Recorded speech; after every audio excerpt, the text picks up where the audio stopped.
வணக்கம். அம்பாளுக்கு சுவாமிக்கு அணிவிக்கக்கூடிய நகைகளை திருவாபரணங்கள்னு நம்ம சொல்லுவோம்.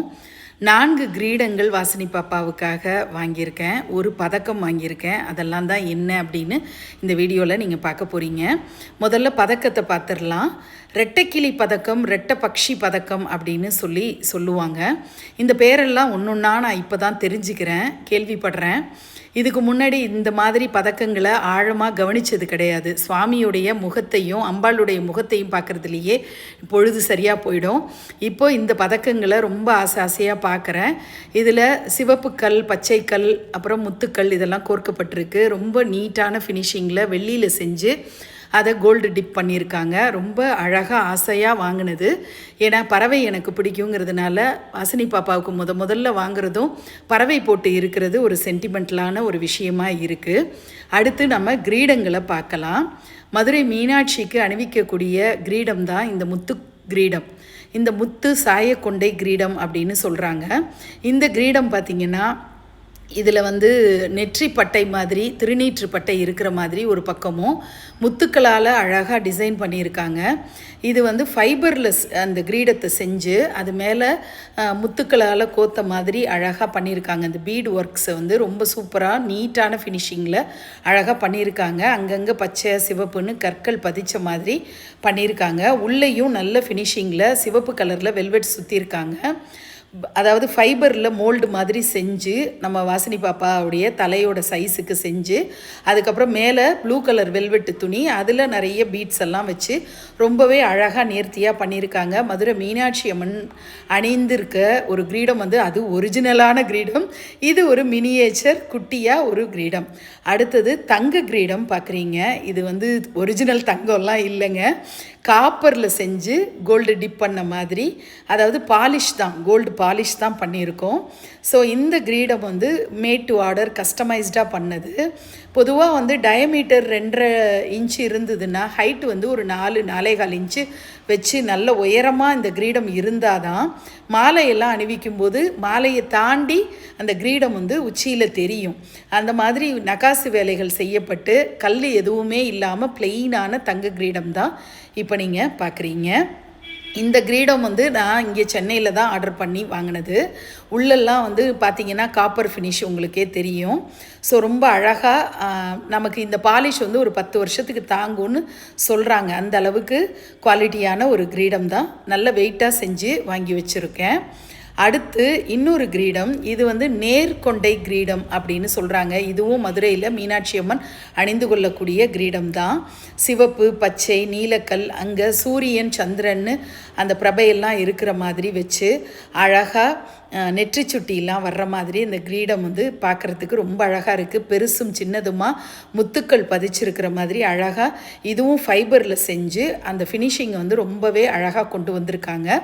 நிறைய வேலைப்பாடுகள் இது நேர்த்தியாக வடிவமைச்சிருக்காங்க. டாப்பில் எப்படியும் நமக்கு தெரியாதுங்கிறதுனால அங்கே அந்த முத்துக்களை பதிய வைக்கல. உள்ளுக்குள்ளேயும் பார்த்திங்கன்னா அந்த வெல்வெட்டு கிளாத்தை அழகாக கொடுத்துருக்காங்க. ரொம்ப நீட்டான ஒரு ஃபினிஷிங்கில் அந்த முத்தெல்லாம் உதிர்ந்து விழுந்துராத அளவுக்கு நேர்த்தியாக வடிவமைச்சிருக்காங்க.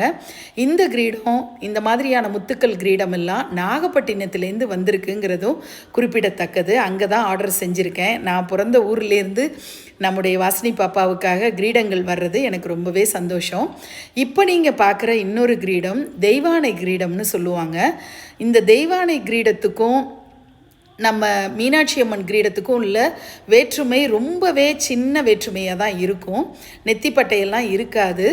ஆனால் இதுவும் முத்துக்களால் ரொம்ப நெருக்கமாக இருக்கும். அந்த கிரீடத்துக்கும் இந்த கிரீடத்துக்கும் உள்ள வேறுபாடு உங்களுக்கு டக்குன்னு பார்க்கும்போது ஒரே மாதிரி இருக்கும், ஆனால் வித்தியாசம் இருக்கும். தெய்வானை முருகப்பெருமானுடைய இடது பக்கம் இருப்பாங்க இல்லையா, அதனால் அவங்களுடைய சாய்கொண்டை மீனாட்சி கொண்டை மாதிரியே வந்துடும்.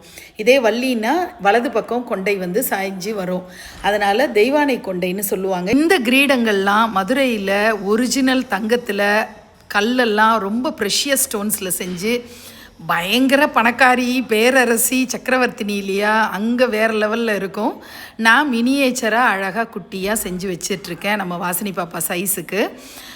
நம்ம குட்டியா அப்படின்னு நம்ம சொல்கிறோம், இதெல்லாம் வந்து மினியேச்சர் அப்படின்னு சொன்னால் கூட ஒரு கொண்டையும் கண்டிப்பாக 5000, 6000, 7000 அப்படிங்கிற அளவுக்கு இந்த கிரீடங்கள் வருதுங்கிறதையும் நான் இங்கே குறிப்பிட்டு சொல்லி ஆகணும். சின்ன சைஸாக இருந்தால் கூட வேலைப்பாடுகள் இருக்கிறதுனால ரொம்ப காலம் ஸ்பெண்ட் பண்ணி தான் இதை மைனூட்டாக வேலை செய்கிறாங்க. அந்த காலத்தில் நம்ம தாத்தா பாட்டி காலத்தில் பாட்டிமார்கள் அத்தைமார்கள்லாம் பொடுசான பாசி மணியில் கோப்பாங்க இல்லையா, அந்த மாதிரியான வேலைப்பாடு தான். இதுதான் வந்து நான் உங்கள் கூட நான் ஷேர் பண்ணிக்க விரும்புகிற முதல் விஷயம்.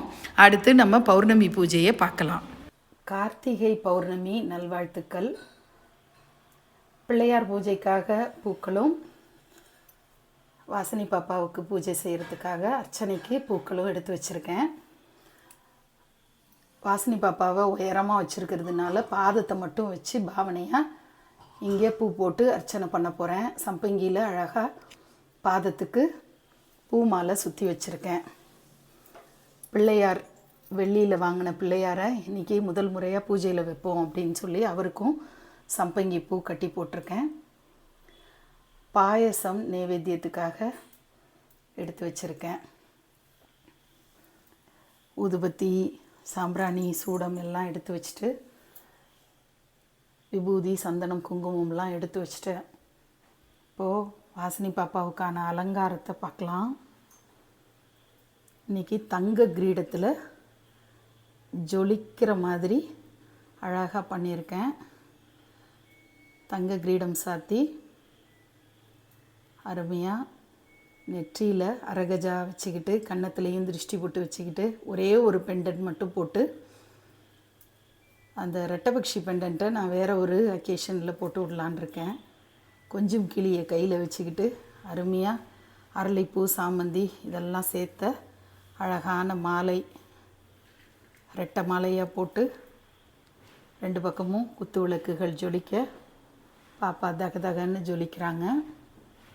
இந்த குத்து விளக்கு ஒத்த தீபமாக ஏற்றி வைக்கிறது அது ஒரு விதமான அழகாக இருக்குது.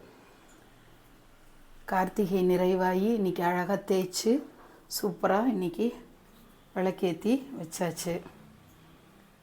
வீட்டு விளக்க அண்ணாமலையார் உண்ணாமலை அம்பாளோடு இருக்கிற விளக்க நேத்திக்கும் ஒரு பக்கமாக இந்த பக்கம் சனீஸ்வரன்கிட்ட ஏற்றி வச்சுருந்தேன். ஆனால் அதை சப்ஸ்கிரைபர் கவனிக்க தவறுனதுனால, அப்படி ஒரு விளக்கு இருக்கேம்மா நீங்கள் ஏற்றிருக்கலாமேன்னு கேட்டதுனால நான் காட்டுறேன். இது நேத்திக்கு ஏற்றின விளக்கு தான். இப்போ நம்ம பூஜை லலிதா சஹஸ்ரநாமாவளி படித்து 108 அர்ச்சனை பண்ண போகிறேன். சகல ஜீவராசிகள் நன்மைக்காக இன்றைக்கி நிர்விக்னலக்ஷ்மி இல்லத்தில் பிள்ளையார் பூஜையும் வாசனி பாப்பாவுடைய பாதம் வச்சு அழகாக பூஜையும் நடந்திருக்கு. பௌர்ணமி பூஜை நிறைவு. எல்லாரும் நல்லா இருக்கணும் அப்படின்னு நான் மனதார அன்னை மீனாட்சியை பிரார்த்தனை பண்ணிக்கிறேன்.